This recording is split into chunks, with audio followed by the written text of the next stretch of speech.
This is the harmonic distortion monitoring team, or monitoring harmonic distortion levels with Novatech RTU and other ITC standard relays and meters. Our advisor is Professor John Lukowski. This is a quick overview of our team. There's Eden, Michael, Emmeline, Julia, and Nathan. A quick overview of the order of the presentation. There will be a purpose, objectives and significance, decisions, results, conclusions and implications, and continuing future work. Harmonic distortion has been observed increasingly in recent years. It's caused by increases in nonlinear loads on the power system. Some examples of this are VFDs, cheap LEDs, switching mode power supplies, inverters from DC renewable energy sources as well. Distortion waveforms can cause equipment malfunctions like overheating, false tripping, and metering errors, and increased internal energy losses, reducing the lifespan of equipment overall.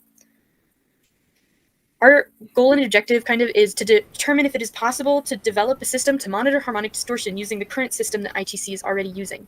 These will be based on the limitations set in IEEE 519, IEEE 1547, and IEEE 2800 standards.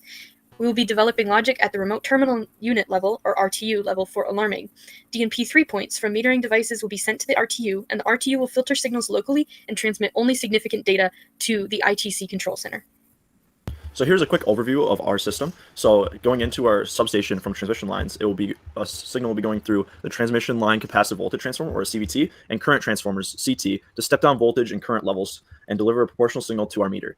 And our harmonic distortion meter system is there in the middle, and this will be taking in the analog system and then transmitting a digital signal of flags of harmonic distortion levels to the ITC control center, which will then receive all the data. And here's a quick decision matrix of how we decided our meter. So the Earl Phase Tesla 4000 passed all of our tests, as well as the Snyder Electric Ion and the Ion 8650 meters. However, the Earl Phase Tesla 4000 had a higher score with the ratings that were specified by ITC, and when we worked with them, this was our best option.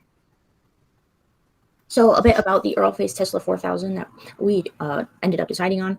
It can dissect specific harmonic content from a given waveform, and it is able to output information via DMP3 communication. It is an existing piece of equipment that ITC currently has in substation control houses.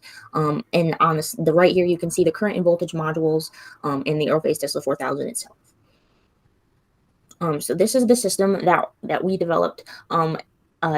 First, the current and the signals are received from the CVT and CT, and they go to the Earl Phase Tesla current and voltage modules. These protect and isolate the DFR, and then the signal goes to the DFR, the Earl Phase Tesla 4000, and it delivers samples of data to the RTU via DMP3 using a sample rate of 96 samples per cycle. And then on the digital side of things, the Orion LX Plus, our remote terminal unit, or RTU, receives digital signals from the meter and calculates distortion levels. It also determines if the signal violates any limitations and transmit alarm data to ITC's control center if violations are detected. So looking at the results we have from our project, we have two approaches which were developed to monitor harmonic distortion. Approach 1 utilizes DMP3 analog voltage and current time-dependent outputs to perform a FFT using the available logic at the RTU. And approach 2 utilizes the FFT capabilities of the DFR to output a single harmonic level and a THD calculation for each analog current and voltage input.